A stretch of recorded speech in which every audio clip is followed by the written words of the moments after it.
Bueno, hermanos, vamos a comenzar y qué bueno hubiera sido poder haber dejado todo escrito, pero vamos a ver si buscamos una pizarra que nos permita, doble quizás, que nos permita tener una enseñanza en el inglés y dejar la otra en español. Pero bueno, por ahora tenemos que volver a trazar las líneas de nuestros tres pactos. Vamos a... Ok, habíamos visto entonces, hermanos, que en la eternidad tenemos ¿qué pacto? El pacto de la redención. El pacto de la redención, que es ese pacto por encima del tiempo, de la historia, el pacto que está en el seno de la Trinidad. Habíamos visto algunas citas allí. Brevemente, vayamos al Salmo 110, por lo menos a leer una de ellas. Las voy a citar todas las que dijimos la semana pasada, de todas maneras, pero sin leerla. El Salmo 110, versículo 1 y 4 dice: Jehová dijo a mi Señor, siéntate a mi diestra hasta que ponga a tus enemigos por estrado de tus pies. Jehová dijo a mi Señor, está diciendo David. David tiene un Señor al cual Jehová le dijo y le dio una promesa: siéntate a mi diestra hasta que ponga a tus enemigos por estrado de tus pies.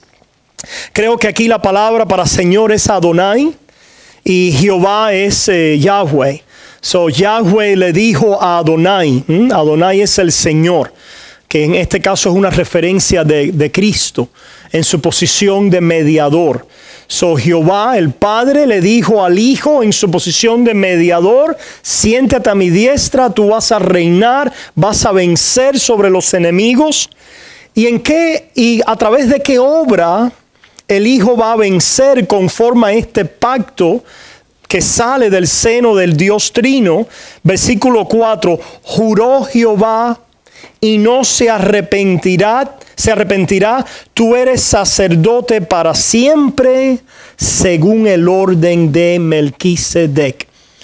La obra sacerdotal de Cristo sale del consejo divino, de ese pacto que hace el Padre con el Hijo junto con el Espíritu Santo, de redimir a un pueblo a través de la obra sacerdotal mediadora de Cristo, venciendo así entonces como Rey, doblegando a todos los enemigos e instaurando su reino. Este es el pacto de la redención. Es el pacto que los términos son la encarnación del Hijo y la mediación del Hijo a través de su muerte y su resurrección a favor de un pueblo, ¿verdad? Tienen otras citas, Salmo 2, versículos 7 y 8. No lo vamos a leer, lo dijimos la semana pasada. Para aquellos que no lo escribieron, Salmo 45, versículos 6 y 7. Vimos también Primera de Pedro 1, 19 al 20. Efesios 1, 3 y 4. Efesios 3, 9 al 11. Estos son citas que vimos la semana pasada. Si alguien cogió notas, si usted no las tiene, la puede compartir con alguien. Juan 17, 1 al 6 y Juan 6, 37. Todas estas citas encapsulan, ¿verdad? De una manera ilustrativa, esta obra, este plan, este consejo eterno de Dios de salvar a un pueblo a través del Hijo. De un pueblo que el Hijo redime porque el Padre le ha dado. De la obediencia del Hijo al Padre porque Él ha entrado en este pacto como mediador para salvar a un pueblo. Y ese es el pacto de la redención. Después tenemos en la historia otro pacto, porque vemos entonces que Dios crea. Tenemos la creación. Y aquí tenemos al primer Adán. Esta es la historia antes de la caída. ¿Qué pacto tenemos aquí? ¿Recuerdan qué tipo de pacto hizo Dios con el primer Adán? El pacto de obras. ¿Por qué? Porque Dios le dijo al primer Adán, vas a vivir en la obediencia de la justicia que yo requiero de ti. Vas a vivir en la obediencia del precepto, del llamado que yo requiero de ti. Brevemente, ¿recuerdan cuál era esa obediencia? Era la obediencia de vivir y reflejar la imagen de Dios, porque ellos fueron creados a imagen y semejanza de Dios. Dios es santo, justo, bueno. Ellos eran llamados a vivir en la santidad, en la justicia y en la bondad de la naturaleza y el carácter de Dios que ellos podían reflejar porque no tenían pecado. So, eran llamados a vivir en la obediencia de la imagen de Dios en justicia. Eran llamados a enfrentar a un adversario con la obediencia de un precepto que Dios les dio. El precepto de no comer del árbol del conocimiento del bien y del mal. So, ese precepto que Dios les dio está involucrado en este pacto de obras, porque si Adán obedecía, pasando la prueba, la probatoria, delante de la serpiente, entonces Adán y Eva podían continuar en vida en este huerto, procrear y procreando, popular, enseñorear aquel jardín y aquella creación con una simiente santa.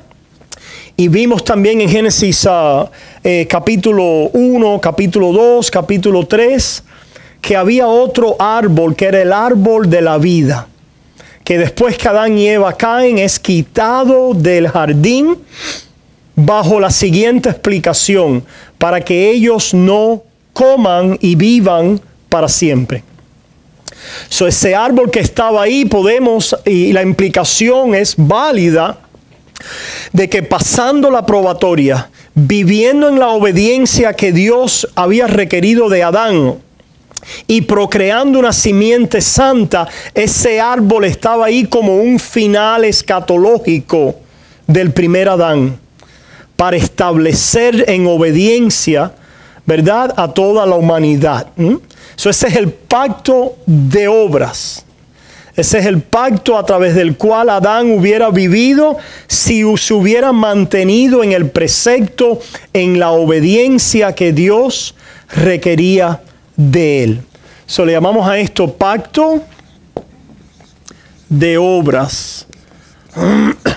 Redención aquí de obras. Hay aquí gracia, la gracia de Dios está aquí presente, no es necesaria, porque la gracia de Dios es dada a criaturas arruinadas por el pecado. La gracia de Dios es entregada a criaturas que no pueden vivir por su justicia o en la justicia que Dios requiere y demanda de ellas. Adán y Eva podían haber vivido en la justicia que Dios requirió y demandó de ellos. Vemos que Adán, es decir, las citas que vimos aquí es la historia de Génesis, capítulo 1, capítulo 2, capítulo 3, y añadimos la explicación que da Pablo acerca del primer Adán. No la tenemos en Génesis, ¿verdad? Pero añadiendo esta explicación, esta interpretación de Pablo acerca del primer Adán, entendemos la función, el rol y la posición de este primer Adán. Eso lo vimos, recuerdan, en Romanos 5, 17 al 19. Que por la desobediencia de uno entró la muerte en el mundo. Si Adán hubiera obedecido, pues hubiera habido ¿qué? Vida en la descendencia de Adán. Él era una cabeza representativa, federal. Y sus acciones tenían implicaciones para el resto de la humanidad. En este caso, las implicaciones fueron funestas, negativas, desastrosas, porque Adán pecó. Eso lo vemos también en 1 Corintios 15. 1 Corintios 15, versículo 22, y después más adelante habla del primer Adán y el segundo Adán, en los versículos creo del 30 y pico, 40 al 40 y pico, de 1 Corintios 15. No tengo esa cita en mi mente, pero pueden buscarla. Génesis 1 al 3, Romanos 5, 1 Corintios 15, son citas que tienen que ver con el pacto de obra. Estamos apurándonos aquí porque ya todo esto lo hemos cubierto, ¿verdad? Por eso es que no estamos...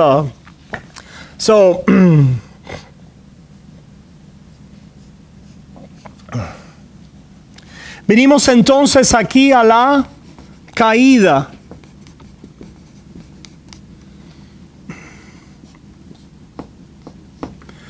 Adán y Eva caen, desobedecen, y en su desobediencia reciben la justa retribución por el pecado, que es la muerte, la separación de Dios. Pero aunque van a morir físicamente, aunque ahora han caído en un estado de separación espiritual de Dios, Dios no termina ahí todo la historia, sino que Dios introduce ¿qué? Una promesa. La promesa esta la vemos en Génesis 3:15. Es la promesa de ¿qué? La promesa del Evangelio, ¿verdad? La promesa del Evangelio. Esta primera línea es el pacto de redención. Esta línea es el pacto de obras. Esta línea es el pacto de ¿qué? De gracia. El pacto de gracia. La historia antes de la caída, hacia la caída, y esta es la historia de la caída hacia adelante, ¿verdad? Ajá. El pacto de gracia. Génesis 3:15 tenemos la promesa de que la simiente de la mujer destruirá a la serpiente, pisará la cabeza de la serpiente. Es una promesa que Dios hace. ¿Cómo es que las personas de ahora en adelante van a encontrar salvación y bendición? ¿Cómo es que Adán, el primer Adán, era llamado a encontrar bendición a través de las ¿qué? De las obras. El medio aquí para la bendición era la obediencia ¿de qué? De las obras de justicia que Dios le pidió a Adán. El hombre, habiendo caído, estando destituido, incapacitado, arruinado en miseria moral y espiritual, no puede vivir en la obediencia de sus obras para alcanzar la bendición de Dios. Pero Dios revela un pacto diferente, que es el pacto de gracia, y el instrumento para recibir bendición aquí, ¿cuál es? La fe. La fe. Para recibir bendición en el principio de obras es la obediencia de la justicia que Dios demanda. Obediencia que es perfecta o imperfecta. Perfecta. La obediencia de Adán no era una obediencia que podía tener imperfecciones. La obediencia que Dios requería del primer Adán es la obediencia que Dios siempre requiere. Es la obediencia que es conforme a su carácter. En otras palabras, si usted le pregunta, ¿qué obediencia moral pide Dios de sus criaturas morales? La obediencia que es conforme a su carácter. La obediencia perfecta, completa, conforme a su carácter moral y justo y santo. En otras palabras, Dios no puede rebajar, cambiar, acomodar su demanda de justicia. Porque fuera a cambiar, a rebajar, comprometer su propio carácter. ¿Se fijan? El plan de Dios siempre involucra la demanda de la obediencia de justicia que Dios le pidió al primer Adán, siendo la imagen de Dios, creado a imagen de Dios, conforme al carácter santo y justo de Dios. El hombre, habiendo caído y quedado arruinado moral y espiritualmente, ¿puede vivir en esa obediencia? No. Debe vivir en esa obediencia, pero no puede. Debe, si el deber se mantiene. Por eso es que mantenemos esta línea del pacto de obras. La demanda de justicia se mantiene. Dios no la elimina.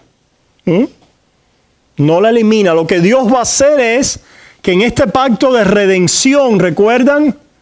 En este pacto de redención que involucra la cruz de Cristo, tenemos el pacto de redención, el pacto de obras y también el pacto de gracia.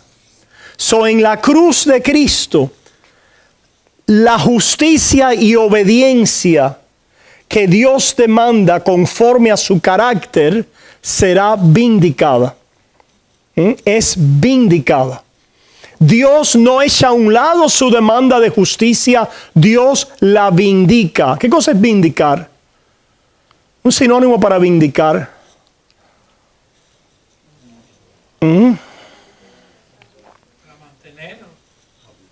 Validar.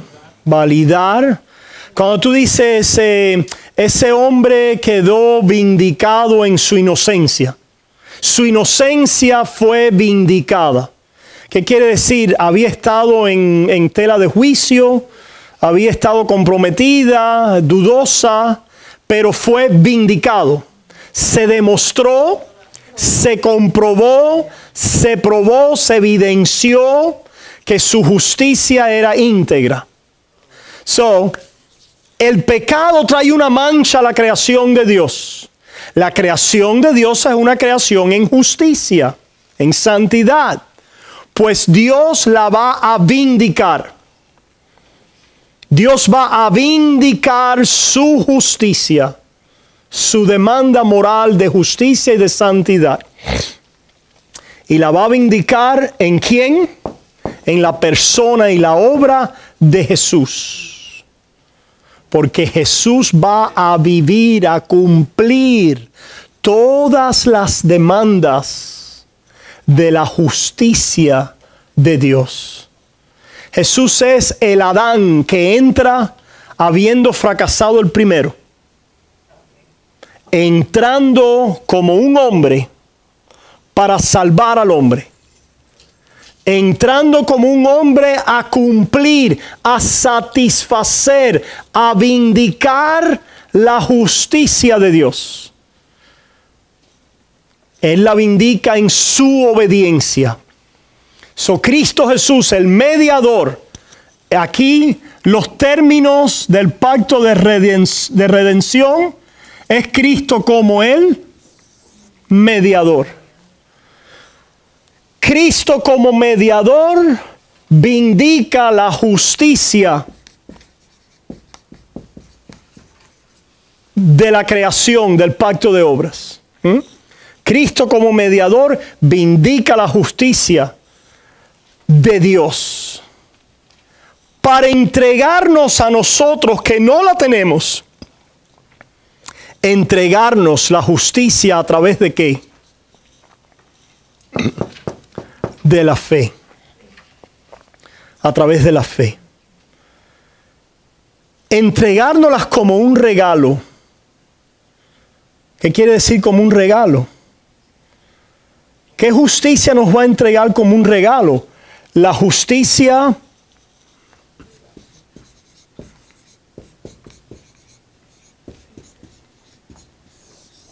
perfecta la justicia legal de Dios. Recuerda cuando hablábamos e introducíamos los 10 mandamientos, decíamos que la ley tiene un carácter que perfecto. Por eso es ley, es decir, no admite grados. O se cumple o no se cumple. Por eso es que dice la palabra, el que falla en uno, falla en toda la ley. El que es culpable de una violación de la ley de Dios, es culpable de ser transgresor de toda la ley. Eso lo dice Santiago capítulo 2. Vamos a leerlo ahí en la palabra. Santiago capítulo 2 dice...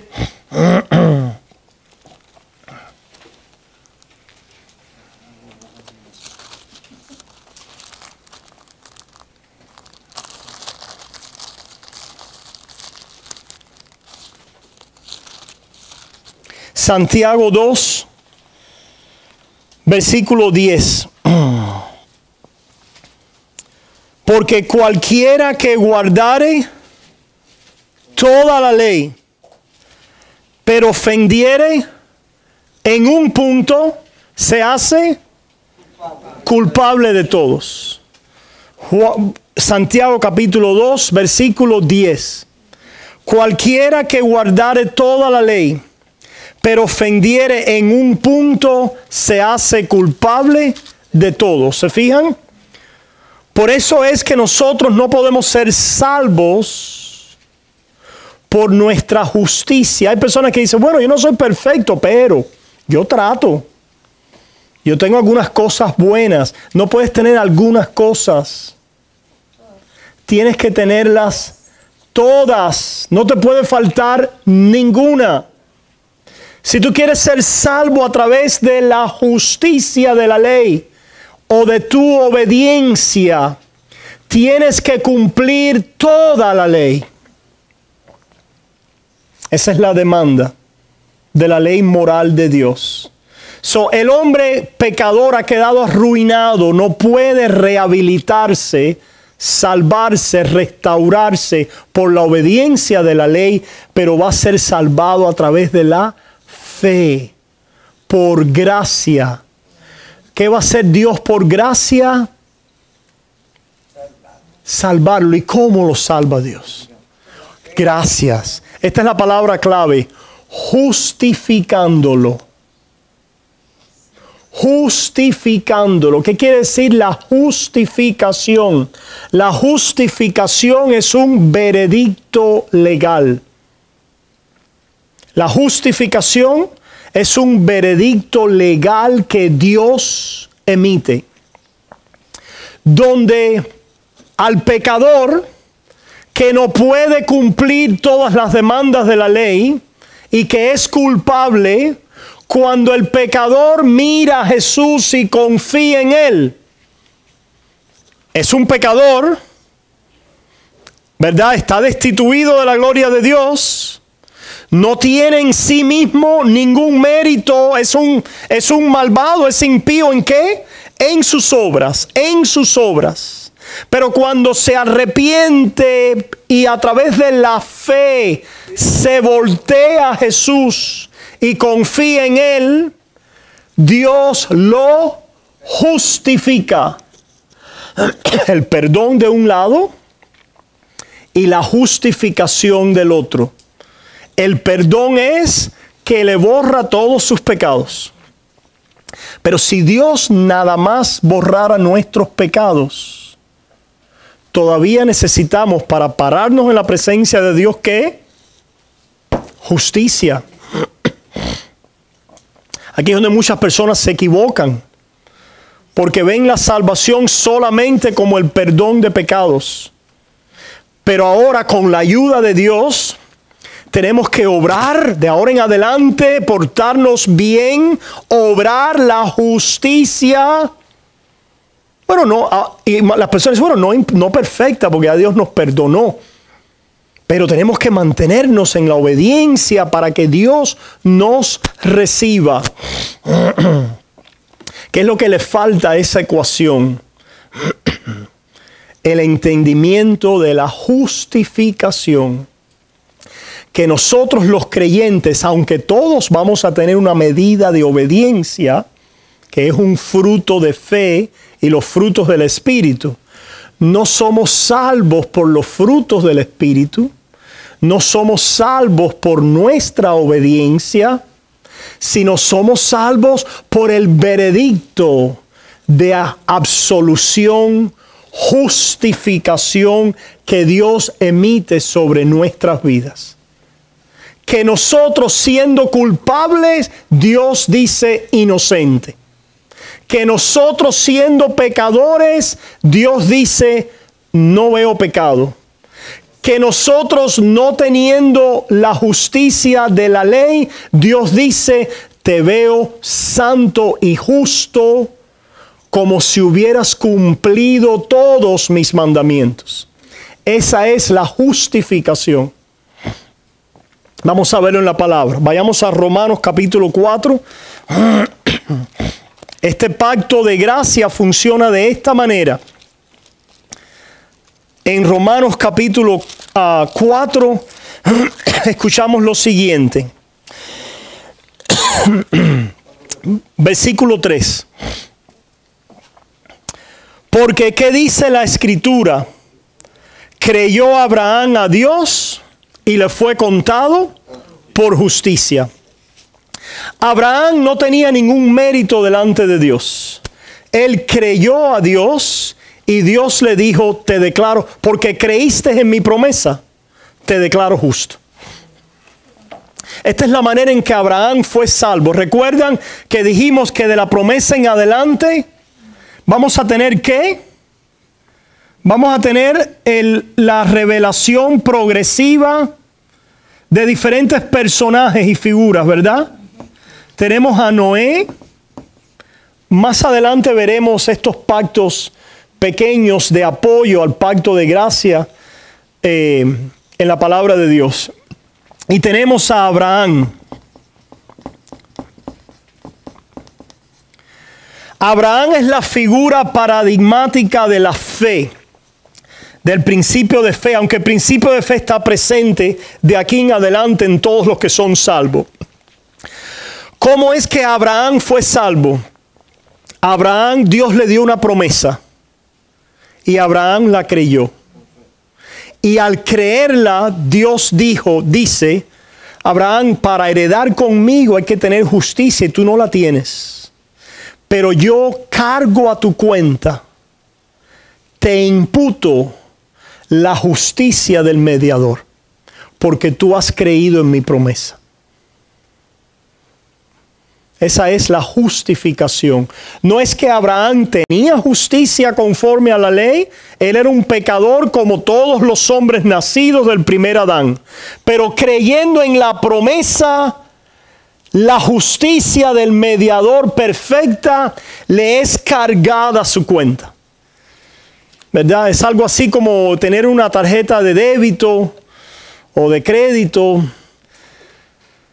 y que digan, bueno, ¿cuánto crédito tengo?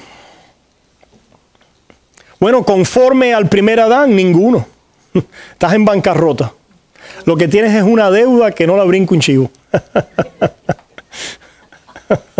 ¿Verdad? No sé si eso lo dicen allá en Puerto Rico. ¿Lo dicen también? ¿No? Okay.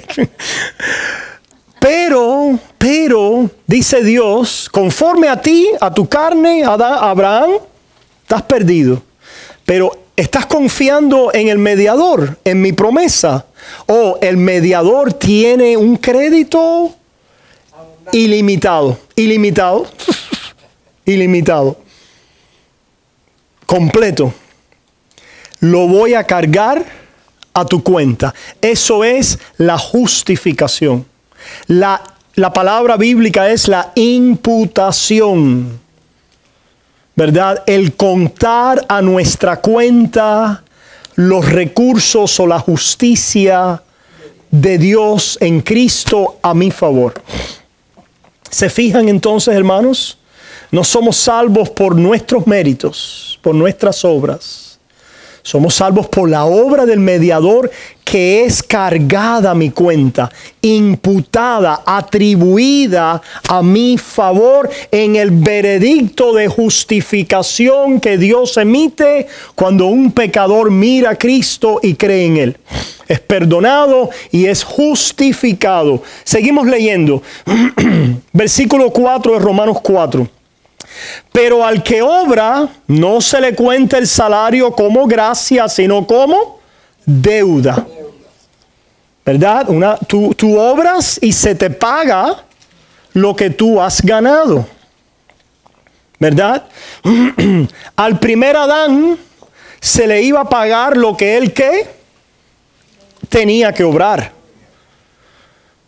Adán iba a vivir el primer Adán iba a vivir en los méritos, en la obra, en el trabajo obediente de su llamado, del precepto de Dios, de la justicia en la cual él podía vivir.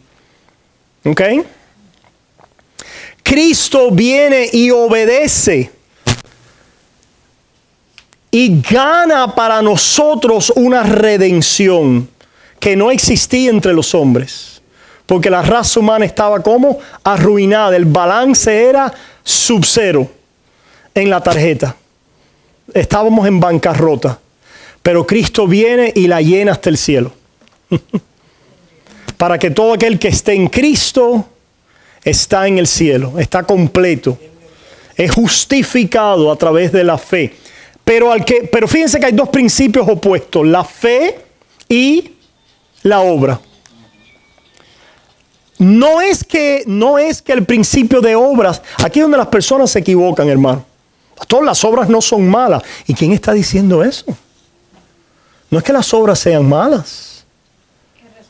Es que el principio de las obras es bueno. Es la justicia que Dios demanda. El problema es que nosotros somos los malos. Las obras no son malas. La justicia no es mala. Las demandas de Dios no son malas. Los malos somos nosotros. Y por lo tanto no podemos satisfacer las demandas justas y santas de Dios. Ahora, el que quiera apegarse a ese principio termina recibiendo lo que es justo, que es el salario que merece. La paga, el salario del pecado es muerte. Si alguien quiere vivir después del primer Adán en la obediencia de sus obras para alcanzar el cielo, el cheque ya está en la oficina esperando por ti. Lo que hay un calor en esa oficina. Sí, ¿verdad? El cheque es el infierno, es la muerte, la separación de Dios. Versículo 5, más al que no obra. ¿Se fijan? Para poder ser justificado no se puede obrar, hermanos. Pastor, pero ¿cómo es eso? ¿Los creyentes no van a obrar? Claro que los creyentes van a obrar, pero no para ser justificados.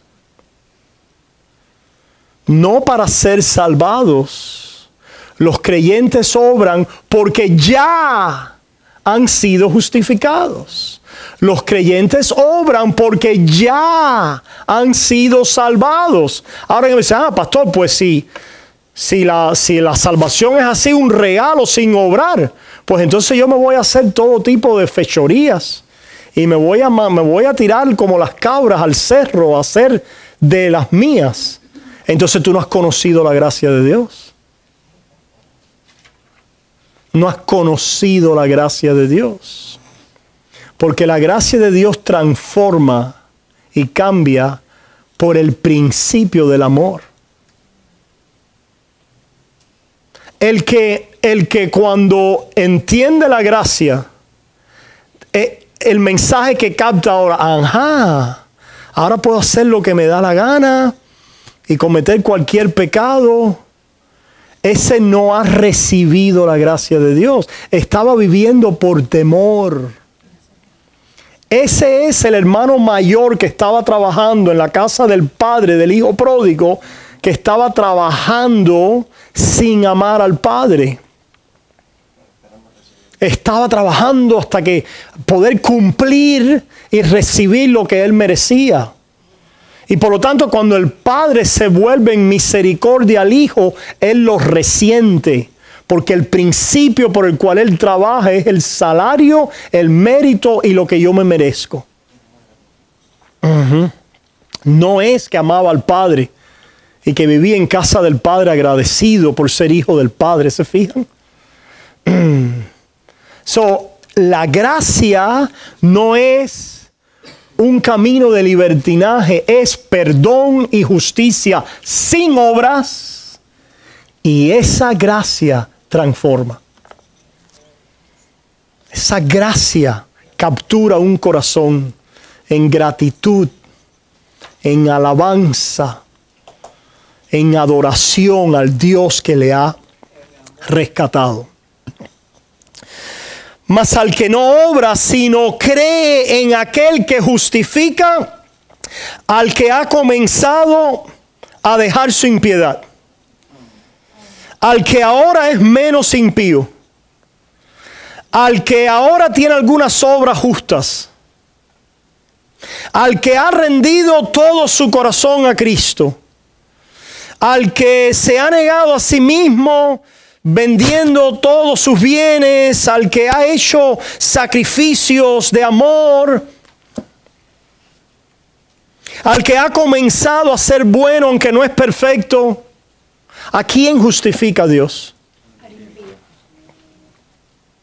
Si usted no ha sido justificado como impío, usted no ha sido justificado. Si usted cree que su justificación depende de su piedad, su justificación está en peligro.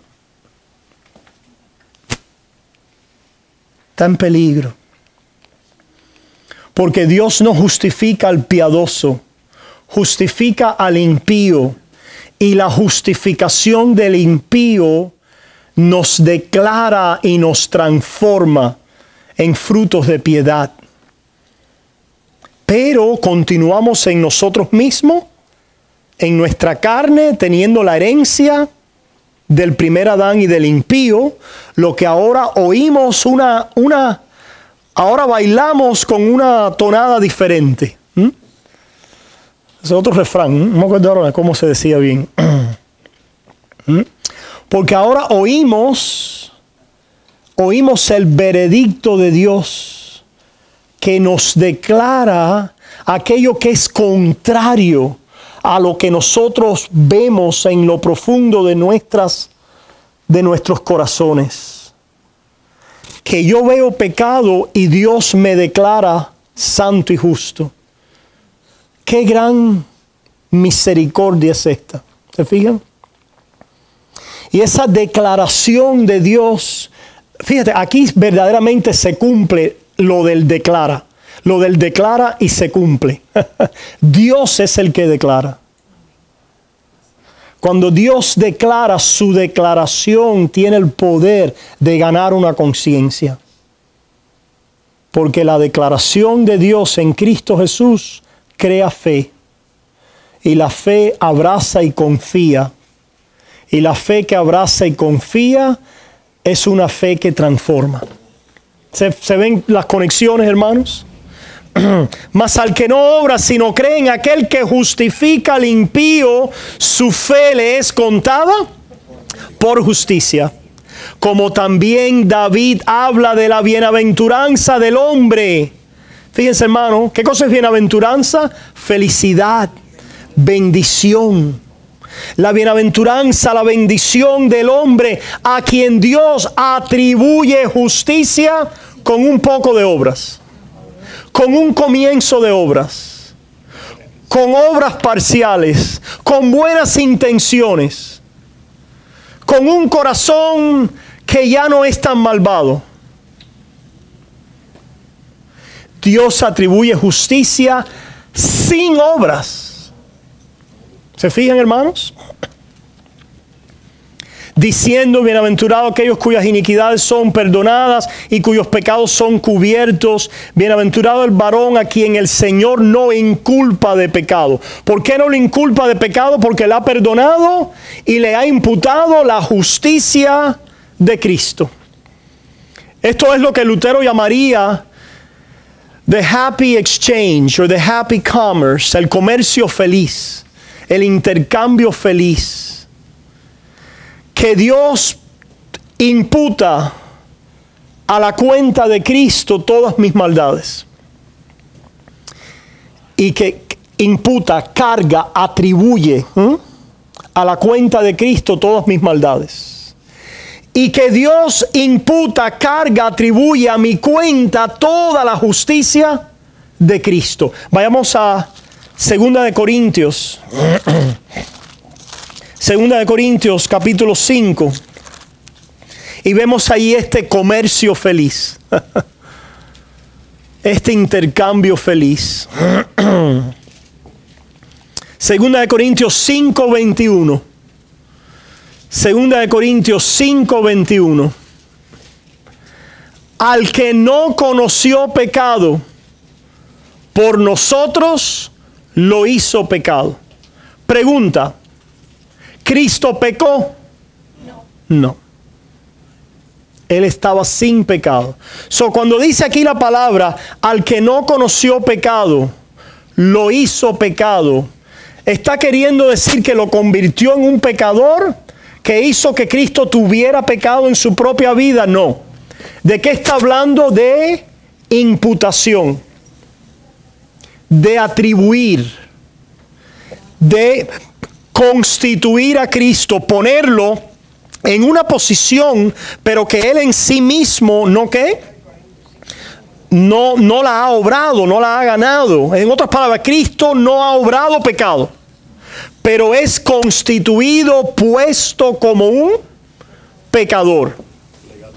Legalmente, esa es la palabra. Legal, delante de la ley de Dios, legalmente hablando, Cristo es puesto delante de la ley como un pecador. ¿Y cómo Dios trata a los pecadores? Con la muerte, con la separación de Dios. Dios trata a Jesucristo legalmente como nos debe tratar a nosotros, aunque Cristo nunca cometió pecado. ¿Por qué? ¿Por qué? Porque lo puso en nuestro lugar. Nos sustituyó. Es lo que la palabra habla como la doctrina de la sustitución. El sacrificio sustitutivo de Cristo, del cual recibimos una ilustración. ¿Recuerdan a Barrabás? Cuando el pueblo estaba, el gobernador Poncio Pilato estaba en aquella fiesta, estaba buscando una manera porque él sabía que Cristo era inocente. Y bueno, déjame ver, voy a presentarle a Barrabás, que era un criminal, y a Cristo. Y era la costumbre en aquella época, en aquel tiempo, en aquella fiesta, en aquella celebración, liberar a un prisionero a elección del pueblo. Y cuando el gobernador le pregunta al pueblo: ¿a quién dejo libre? ¿A Jesús o a Barrabás? El pueblo, incitado por los enemigos de Jesús, dijeron: Barrabás, Barrabás, déjalo libre. ¿Y qué hago con Jesús? Se oyó: crucifícalo, crucifícalo. Ahí está la sustitución. El malhechor es dejado libre. El impío sale libre, absuelto delante de la justicia, porque alguien toma su lugar. Y en este caso, este alguien era inocente, era Jesús. Este es un lado de la moneda, un lado de la cara. Ahora miren al otro lado. El otro lado es un paralelismo perfecto, ¿verdad? Si de un lado se imputó, se cargó, legalmente se trató a Jesús como un malhechor, aunque él no lo era, ¿qué pasa del otro lado de la moneda legalmente? Al que no conoció pecado, por nosotros lo hizo pecado, para que nosotros fuésemos hechos justicia de Dios en Él. En Cristo. La justicia de Dios, la que Él demanda, la que Él pide, en Cristo, unidos a Cristo a través de la fe. ¿Qué es lo que hace Dios? La justicia del Hijo de Dios, santa, sin mancha, perfecta, legalmente la carga a nuestra cuenta.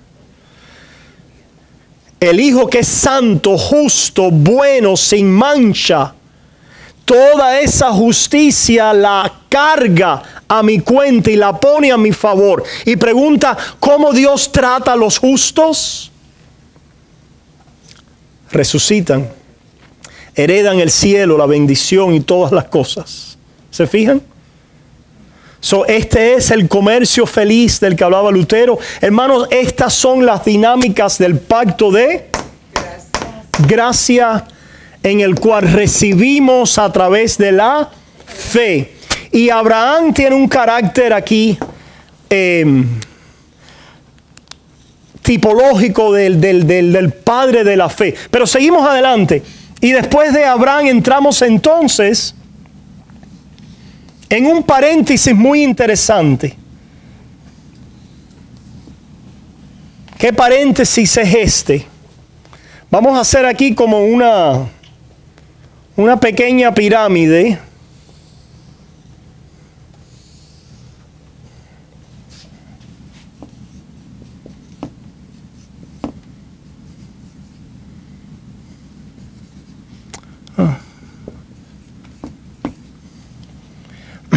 ¿Qué pacto es este? Después de Abraham, pactualmente hablando, ¿qué le sigue en la historia de la redención?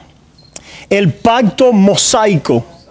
El pacto mosaico, el pacto con Moisés o de Moisés. Moisés es aquel, vamos a decir, mediador en aquel pacto. Por eso le llamamos el pacto mosaico. Ahora, este pacto, y ciertamente sabemos que de aquí en adelante, esta es la economía de ¿qué? Economía de gracia. En economía de gracia estamos diciendo que Dios está revelando toda la obra que nos lleva ¿a dónde? A la cruz de Cristo. A la redención prometida conforme a ¿qué? Al pacto de la redención. Todo lo que está pasando aquí tiene que ver con evolucionar, desarrollar, revelar y entregarnos a la cruz de Cristo. Ahora, interesantemente, Dios va a hacer algo en el pacto de Moisés que tiene a todo el mundo loco, que confunde a muchas personas. Porque lo que Dios hace en este pacto de Moisés es que Él republica el principio de obras. Republica el principio de obras en un pacto de obras. ¿Cuál es el principio de obras? El principio de obras dice: obedece, obedece,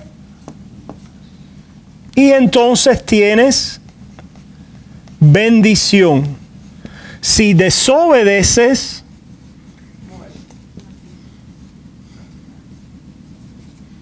tienes maldición. Si obedeces, heredas bendición. Si desobedeces, recibes maldición. ¿Dónde hemos oído eso antes? Exactamente, en el Edén. En el pacto de obras hemos oído ese principio. Porque Dios se lo dijo a Adán. Ahora, ¿por qué Dios le dijo eso al primer Adán? Porque Dios demanda la justicia que es conforme a su carácter. Y esa justicia que es conforme a su carácter, Dios la va a vindicar. ¿Recuerdan? Dios la va a validar. Por lo tanto, Dios está interesado en que los hombres no pierdan de vista el principio de la justicia. Porque Dios va a salvarnos no desestimando la justicia, sino vindicando la justicia. ¿Estamos ahí? Vindicando la justicia. Lo único es que lo va a hacer a través de ¿quién? De un mediador. Porque este mediador va a ser el segundo Adán. Este pacto de obras se está clamando aquí por vindicación. ¿Quién va a vindicar la justicia de Dios? ¿Quién va a validar y a rendirle a Dios la obediencia que Dios demanda de su creación? ¿Quién la va a demandar? ¿Quién la va a satisfacer? Se requiere obediencia para heredar bendición delante de Dios. Ahora, sabemos ya que Dios no va a salvar a nadie por esta obediencia que algún pecador le pueda dar, porque ningún pecador ¿qué? Se la puede dar. Pero va a venir uno que ¿qué? Que la va a proveer por nosotros. Pero para nosotros necesitar apegarnos, clamar a ese que va a venir, necesitamos entender que ¿qué? Que nosotros no podemos vivir por el principio de ¿qué? De las obras. Por el principio de la justicia. Que el principio de las obras de la justicia es bueno, es santo. Es conforme al carácter de Dios. Pero yo, hombre, he quedado arruinado y no puedo proveer y heredar bajo ese principio. Pero me va a ser dado un mediador que lo va a satisfacer todo a mi favor. Pastor, entonces, ¿qué hay con este? Es decir, la pregunta ahora es, ¿está Dios demandando aquí obediencia para salvar a alguien? No, porque nadie puede salvarse por el principio de ¿qué? De la obediencia. Entonces, ¿cuál es la referencia o el final? El objetivo de obrar aquí es para heredar el mundo, ¿verdad? Conforme al pacto de obras. Conforme al mundo, a la creación que Dios le dio al primer Adán. Ahora, ¿cuál es el objetivo?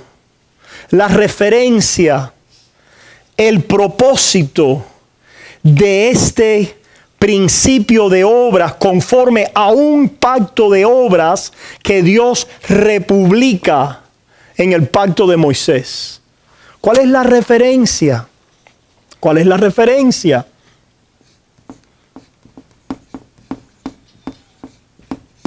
¿Qué dice ahí? La tierra. ¿Qué tierra, hermanos?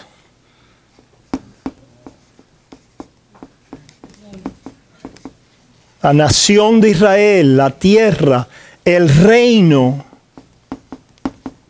¿Qué tiene que ver con qué? Con Israel y con la tierra en la cual entra el pueblo de Israel. Pensemos ahora por un momento. Y después vamos a buscar más citas, vamos a seguir investigando esto, ¿verdad? Aunque tenemos que volver a los 10 mandamientos. Pero la razón por la que estamos aquí, para los que nos escuchan y para aquellos que nos están siguiendo, la razón por la que estamos aquí es porque nosotros examinamos el primero y el segundo mandamiento en términos de el Antiguo Testamento y el pacto de Moisés y cómo adorar a Dios y el nuevo pacto. Y habíamos visto aquí en este pacto de Moisés que había una serie de ordenanzas para adorar a Dios que eran importantes. ¿Y por qué eran importantes esas ordenanzas para adorar a Dios? Porque este pacto era un pacto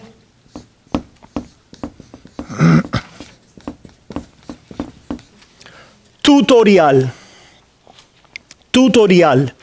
nos enseña algo. ¿verdad?, nos enseña algo. O es como que alguien nos toma de la mano y nos está diciendo, estos son los pasos que tenemos que dar, porque yo te voy a llevar a donde está tu papá. Un tutor no es tu papá, ¿verdad? Es alguien que te está cuidando, vamos a decir, una escorta, una nani. Oye, hijo, tranquilo, no, espérate que yo te voy a llevar a donde está tu papá. El pacto de Moisés es aquel guardián, tutor o nani que nos toma de la mano y nos dice, yo te voy a llevar a donde está tu Salvador, que es Cristo Jesús. Pero para llevarte allá, te voy a pasar por una enseñanza que es necesaria para que tú puedas venir y entender y abrazar a plenitud el principio de la fe, ¿verdad?, en distinción o contraste con el principio de las obras, para que tú puedas vivir por gracia a través de la confianza en el mediador, recibiendo la justicia imputada a tu cuenta, no tratando tú de ganártela o tratando tú de establecerte. Todo esto yo te voy a enseñar aquí. ¿Se fijan entonces, hermanos? Vamos a ver algunos pasajes, pero vayan pensando. Dice la palabra de Dios que la ley se introdujo para el conocimiento de él. Para que el niño pueda ver que necesita al padre.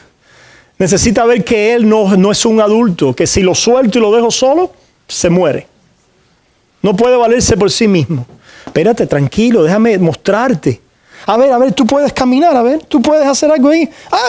Me caigo. Es que necesitas a papá. Espérate, déjame llevarte. ¿Te das cuenta tu inhabilidad? Interesantemente, aquí los principios de la ley, separados de Cristo, se les llama los rudimentos del mundo. Los principios elementales. Son los primeros pasitos. Los primeros pasitos, donde en esos primeros pasitos vienes a entender que tú no puedes vivir por tus recursos, tus obras, tu justicia. La ley fue introducida para el conocimiento del pecado.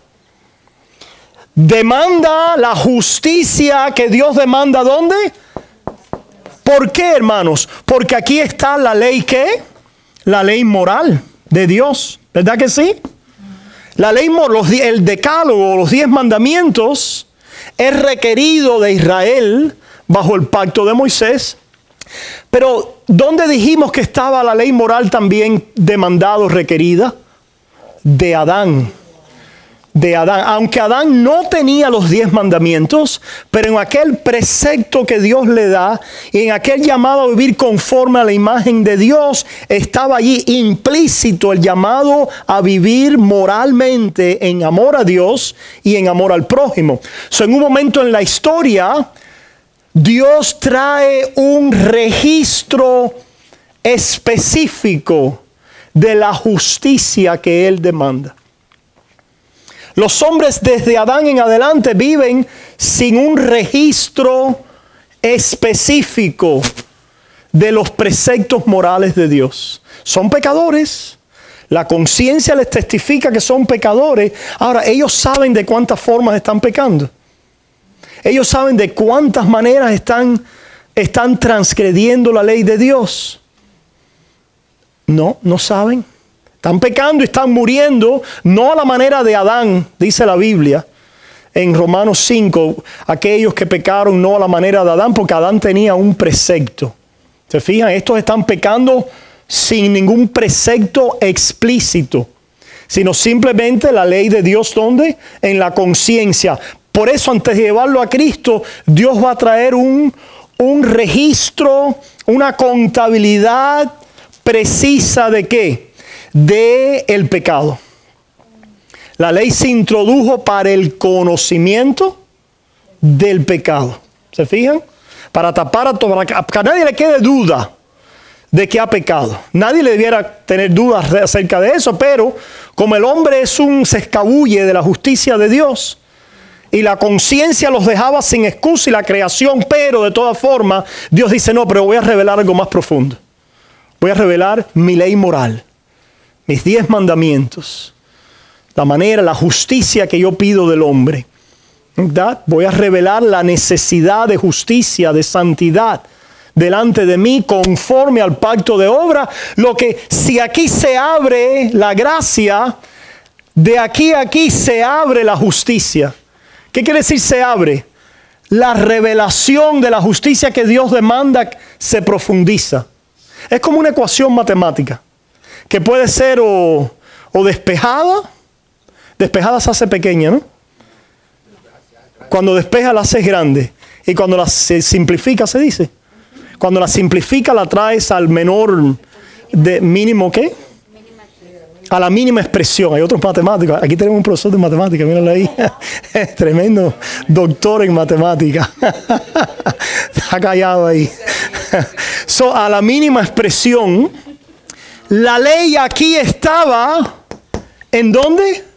En la mínima expresión. El hombre peca y Dios está interesado que el hombre sepa que él es un pecador. ¿Qué va a hacer? La va a despejar. Y la despeja ¿dónde? Tutorialmente, para guiarlo, para enseñarlo a Cristo, ¿verdad? La despeja ¿dónde? En el decálogo, en la ley de Moisés, en los requisitos de pureza, ¿verdad? De santidad, de purificación, etcétera, que se revelaban en el pacto mosaico. Eso lo tenemos ¿dónde, hermanos? Gálatas. Si van a Gálatas capítulo 3. Ciertamente todo el 3, pero específicamente en este punto del tutorial, del guardián, del despejar la ley moral de Dios, de presentarla como un bate que te da, un 2x4 que te da en el medio de la frente, ¿verdad? Dice Gálatas 3, versículo 22. Mas la escritura lo encerró todo bajo pecado. Todo bajo pecado. Porque cuando estaba aquí en su mínima expresión, a lo mejor, y aquí donde había no expresión articulada explícitamente, los hombres podían escabullirse, ¿verdad? No que se iban a escabullir, pero no tenían una expresión articulada de la ley moral de Dios y del mandamiento, ¿verdad? Entonces Dios lo trae a este despeje de la ley de Dios que encierra todo bajo pecado. Que encierra todo. Por eso el principio de ley, la republicación del principio de ley, para que se salve el pueblo de Israel. No es para que se salve. Porque la referencia de este pacto es que la tierra, Israel, el reino. ¿Qué quiere decir esto? Lean después la ley, lean después el pacto de Moisés, lean Deuteronomio. Si tú me obedeces, mantienes la tierra. Si tú me obedeces, te bendigo en la tierra. Si tú me obedeces, te prospero en la tierra. Si tú me obedeces, te doy salud en la tierra. Si tú me obedeces, te libro de los enemigos en la tierra. Si tú me obedeces, tienes prosperidad. Y los falsos maestros cogen esto y sin entender las escrituras, viven de eso. Viven de eso. ¿Qué cosa, verdad? Qué astutos son. Y un pueblo que carece de entendimiento se deja comer a través de eso. Ciertamente. Pero Dios está poniendo una lección objetiva con promesas que tienen relación a ¿qué? A la tierra, a lo terrenal, a lo temporal, aquella Israel que tiene que ver con aquel momento histórico y geográfico, y les republica la ley, el principio de ley. Ok, Israel, por gracia los saqué de Egipto y por gracia los pongo en esta tierra. Ahora les voy a poner un tutor. Y este tutor republica y despeja mi demanda de justicia. No para salvarlo, porque no va a poder ser salvo por ello. Pero atado a la tierra, no a la tierra eterna. No al cielo. Sino poniendo en condición las bendiciones en la tierra de Israel. Les voy a enseñar a ustedes que yo demando justicia para bendición y ustedes no la pueden satisfacer. Por lo tanto, el récord del pacto de Moisés es una enumeración de bendiciones que tienen que ver con la tierra. Ustedes se fijan, léanlo siempre. Y no va a fallar. Estoy seguro que algunos de ustedes están escaneando lo que tienen en memoria de la palabra. Diciendo, wow, es verdad, tienen razón. Wow, yeah, that's right. Porque es que ahí no se menciona nunca el cielo, la gloria eterna. Muchas personas no creyentes dicen, no, porque los judíos no tenían esperanza del más allá. No, es que era un reino tutorial tipológico. La esperanza estaba dada en la promesa, estaba dada en semilla. Pero en este tiempo tutorial, Dios va a mostrar con un reino temporal y terrenal. ¿Qué quiere decir tipológico? De símbolos. 2T, tutorial y tipológico. Este pacto mosaico tiene dos funciones. O una función tutorial que tiene dos facetas. La función tutorial de enseñar el pecado. Y la función tutorial de llenar el camino de señales hacia Cristo. ¿Ok? Por eso es que es una economía, está en la economía de gracia.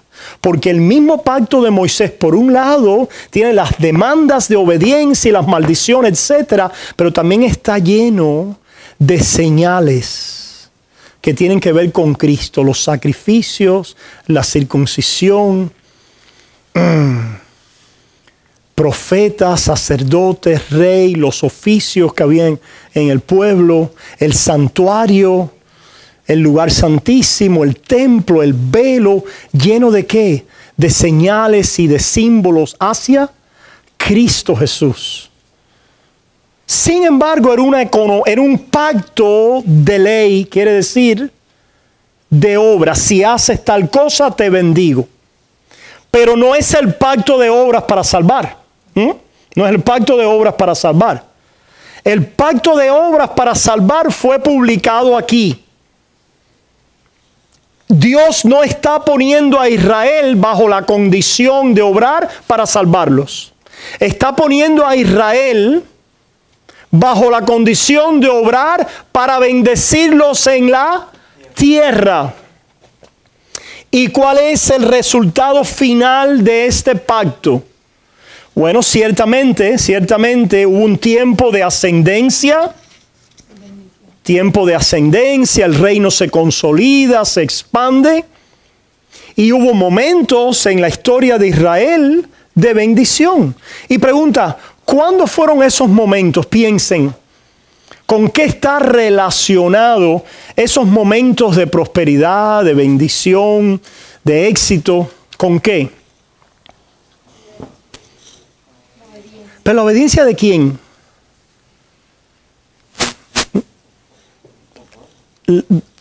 Del pueblo en cierta medida, pero sobre todas las cosas lo que vemos en la historia es que siempre se nos hace referencia o a reyes que hicieron la voluntad de Dios, o a profetas buenos que hablaron lo que Dios pedía, o a sacerdotes buenos ministrando en el templo, cabezas representativas. Porque el pacto tutorial que va a hablar de la necesidad de obediencia, por un lado para el conocimiento del pecado, también está revelando las dimensiones de nuestra salvación y del Salvador. Las diferentes facetas de nuestra salvación. Que nuestra salvación iba a ser efectuada ¿por quién? Por un profeta, sacerdote y rey. Profeta, sacerdote, rey. Por lo tanto, Dios está tipificando en la obediencia. Oh, mira, Israel obedeció y Dios les dio bendición. Si no obedeces, te pierdes. Si no obedeces, te vienen las maldiciones arriba. Tú estás maldito porque te divorciaste. Tú estás maldito porque hiciste tal pecado. Wow. Si fuera por la obediencia del pueblo, ¿dónde estaría Israel? Si Dios fuera a tratar conforme al pacto de obra con el rey David, ¿dónde estaría Israel? Si Dios fuera a tratar conforme al pacto de obras con el profeta Moisés, ¿dónde estaría Israel? Si Dios fuera a tratar conforme al pacto de obra con el sacerdote Josué, ¿dónde estaría Israel? Perdido. Pero Dios utiliza la obediencia representativa parcial de estas cabezas. ¿Para qué? Para mostrar la necesidad de que venga un profeta, sacerdote y rey mejor que ellos, que cumpla la justicia de Dios para poder heredar la vida eterna. Hay una obediencia que es representativa. Hay una obediencia parcial en ese pacto mosaico que avanza el reino, que muestra a los ojos de Israel la necesidad de obediencia y de justicia en estos oficios de profeta, de sacerdote y rey. Pastor, usted está inventando una pila de cosas ahí. Oye, se la comió. Está inventando una pila de cosas, ¿verdad? Vamos a buscar, hermanos, un momentico. Allí en Zacarías, capítulo 3. Que pudiéramos estar aquí hasta las 12 de la noche, pero no podemos estar. Zacarías. Alguien dice, no. Ya nos vamos a ir. Zacarías capítulo 3, hermanos. Zacarías capítulo 3 es un libro situado después del exilio. Regresa al pueblo de Israel bajo los persas, ¿verdad? Están edificando otra vez allí en Jerusalén. Hay un sacerdote, hay un gobernador. Aquí están las cabezas representativas tratando de recuperarse, ¿verdad? Hacer lo que Dios le ha llamado a hacer Israel, lo que los profetas le llaman a hacer, que es la obediencia del pacto. Hacer toda la ley que Dios ha mandado y la ceremonial también, y la cívica, y los profetas y sacerdotes y reyes tienen que hacer su trabajo conforme al pacto de Moisés. Ahora, vean aquí una de estas cabezas. ¿Qué cabeza va a ser? Un sacerdote. Miren, hermanos, qué interesante. Dice, capítulo 3, versículo 1. Me mostró al sumo sacerdote Josué, el cual estaba delante del ángel de Jehová, y Satanás estaba a su mano derecha para acusarle. ¿A quién está acusando Satanás? A Josué, al sacerdote de Israel. ¿Por qué? Porque la cabeza sacerdotal es una cabeza representativa. ¿Por qué no cogen a Periquito Pérez de la calle izquierda en Jerusalén? No quiere decir que Periquito Pérez no sea importante y significativo delante de Dios, pero es teológicamente hablando, en el plano de la redención, Zacarías 3, en el plano de la redención, el primer Adán debía haber sido un ¿qué? Un sacerdote. Recuerda, Dios está vindicando lo que le pidió ¿a quién? Al primer Adán. Nosotros todos estamos en él. ¿Se fijan? Por lo tanto, Dios va a tratar con las cabezas representativas que Él ha revelado ahora en esa historia de la redención para vindicar su justicia. Veamos cómo lo hace en este caso. Me mostró al sumo sacerdote Josué, Satanás estaba a su mano derecha para acusarle. ¿Y por qué acusarle? Porque Josué es un transgresor ¿de qué? ¿De qué? De la ley de Dios. José es un transgresor de la ley de Dios.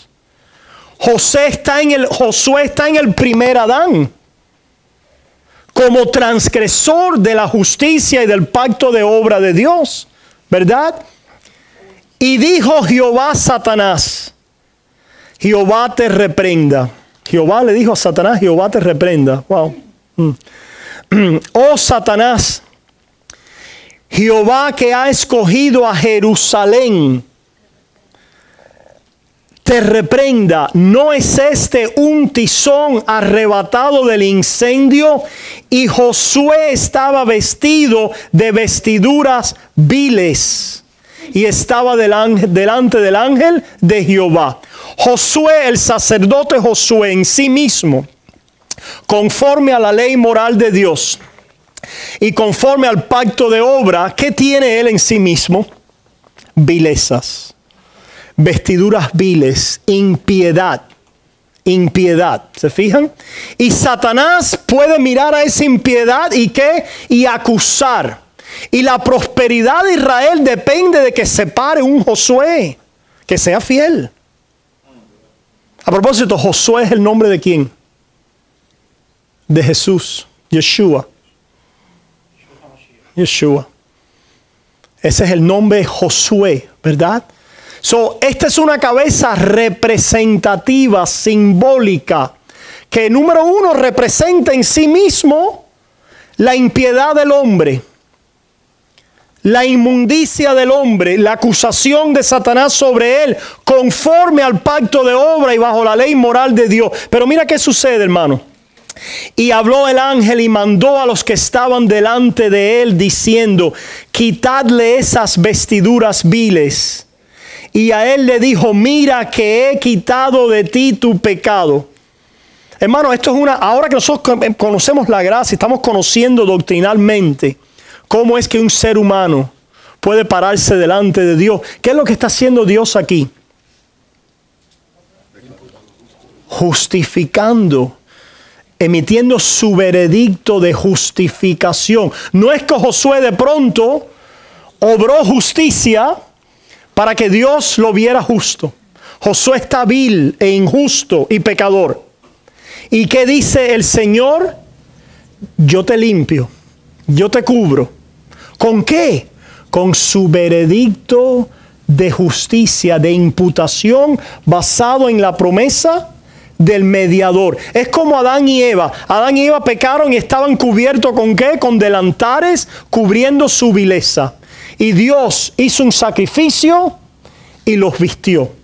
Allí está presente la imputación de Dios. La imputación, el veredicto legal de Dios cubre nuestro pecado.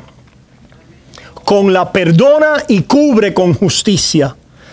Dios está diciendo: yo he quitado tu pecado y te he hecho vestir de ropas de gala. Después dijo: pongan mitra limpia sobre su cabeza. Y pusieron una mitra limpia. La que él tenía estaba sucia.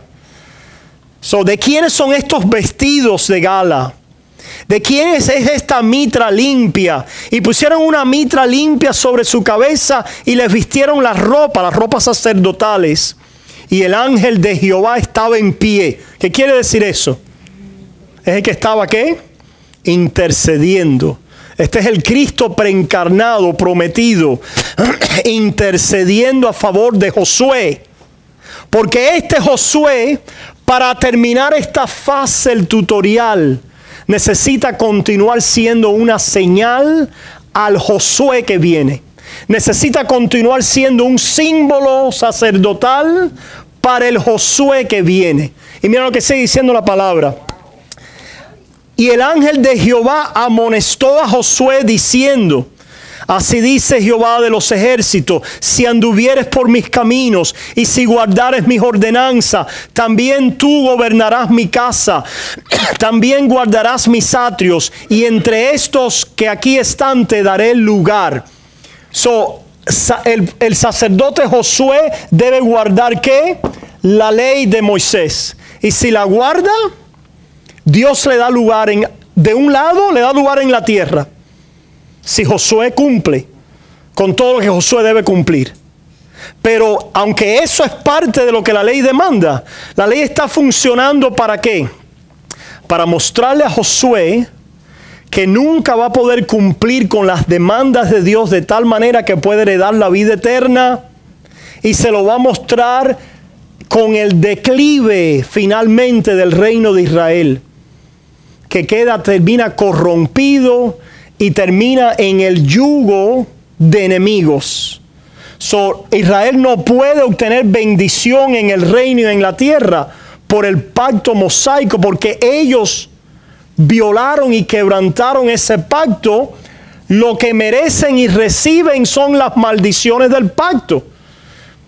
Pero alguien va a entrar a recibirlas delante de Dios para que ellos no queden malditos eternamente. Ciertamente están recibiendo las consecuencias y las maldiciones terrenales ¿de qué? De este pacto conforme a la tierra. Pero fíjense lo que sigue diciendo la palabra aquí. Versículo 8. Escucha pues ahora, Josué, sumo sacerdote, tú y tus amigos que se sientan delante de ti. ¿Quiénes son los amigos? ¿Quiénes se codean con el sumo sacerdote? La clase sacerdotal. El resto de los sacerdotes, ¿recuerdan? Tú y tus amigos, los otros sacerdotes que están contigo. ¿Ok? Ellos están trabajando en el... Cuando tú vas, tus compañeros de trabajo son los que están trabajando contigo. Los amigos que están contigo, Josué, son los otros sacerdotes. La clase sacerdotal. ¿Qué dice la Biblia entonces? Porque ustedes son varones... no lo inventó el pastor. Ustedes son varones simbólicos. Varones simbólicos. ¿De qué? He aquí yo traigo a mi siervo el renuevo. He aquí yo traigo a mi siervo el renuevo. ¿Quién es ese siervo el renuevo? Cristo Jesús. ¿Y qué va a hacer ese renuevo? O ese mejor y verdadero Josué. Ese sacerdote que es el cumplimiento del oficio sacerdotal en Israel y de la obediencia representativa sacerdotal en Israel. ¿Qué es lo que va a hacer finalmente ese sacerdote? Porque aquí aquella piedra que puse delante de Josué, sobre esta única piedra hay 7 ojos. Se puede referir al turbán. El turbán tenía una piedra. He aquí yo grabaré su escultura, dice Jehová de los ejércitos, y quitaré el pecado de la tierra en un día. En un día. ¿Verdad? Vemos entonces que este reino es un reino tutorial y tipológico. Tutorial, tipológico. ¿Qué quiere decir tutorial tipológico? Que el guardián, el tutor, nos va a entregar a Jesús, mostrándonos el conocimiento del pecado y mostrándonos los símbolos del Salvador. Las señales, los símbolos, las dimensiones del Salvador. ¿Alguna pregunta hacia ahí? ¿Ven que este reino, aunque tiene una obediencia representativa, tipológica, ciertamente termina en qué? En ruina. Pero hay una semblanza de reino para que en el cumplimiento del tiempo llegar Jesús y decir: yo soy el reino. El reino de Dios está entre vosotros. Para que todo lo que aquí en un pacto de obras representativo, tutorial, terrenal, que los llevó a la maldición temporal, poder entonces que ellos pongan su fe en el mediador, que le entrega la justicia que aquí es demandada, para que puedan entrar en la tierra eterna, en el reino eterno, en el santuario eterno, recibiendo al sacerdote, profeta, rey de los cielos. Entrar en el santuario y la morada de Dios con los hombres, en la Israel y la Jerusalén celestial. ¿Se fijan? Todas estas cosas son dimensiones tipológicas, representativas de lo eterno en Cristo Jesús. Ahora, no son alegorías superficiales y caprichosas. ¿Ok? Hubo un tiempo en la historia de la interpretación bíblica donde había una escuela que utilizaba mucho el uso de alegorías. ¿Qué quiere decir? De cualquier cosa hacían un símbolo. Si en la historia había un perro, el perro ese representaba algo. Si en la historia había un burro, el burro representaba algo. A lo mejor el pastor. Si en la historia había 10 monedas, las 10 monedas representaban algo. No estamos hablando de eso, hermano. La correcta uso de tipología o símbolos está anclado, número uno, en una historia de la redención real. En la historia, ¿se fijan? Estos son hechos reales. No es una mitología, no es una fábula de Esopo, no es que tú puedas coger cualquier cosa y crear un esquema interpretativo conforme a como tú creas. No, no. Hay una conexión entre símbolo histórico, narrativo, real y cumplimiento en Cristo. Y la otra pieza es que estos símbolos en la historia narrativa de la redención tienen un significado muy claro, específico, teológico, de redención que se cumple en Cristo Jesús. Las cosas que hemos hablado, profeta, sacerdote, rey, tierra, santuario, sacrificios, reino, etcétera, etcétera. Hay mucha simbología y riqueza, ¿verdad? De símbolos en la historia de la redención que las vemos conectadas con cumplimientos en Cristo Jesús. Y temas, no solamente, pero eso sería un tema para otro día. Hay también temas, por ejemplo, aparte de los símbolos representativos, hay temas que se repiten en la Biblia. Por ejemplo, fíjense, el tema de la estéril. Se repite el tema de la estéril. El tema de guerra y de enemigos insuperables, de gigantes, de ejércitos más grandes, de enemigos y obstáculos insuperables. Se repite. Y así hay diferentes temas a través de los cuales Dios enriquece y muestra la gran salvación que Dios está realizando y va a entregar a través de Cristo Jesús. Terminamos ahí, hermanos. ¿Alguna pregunta?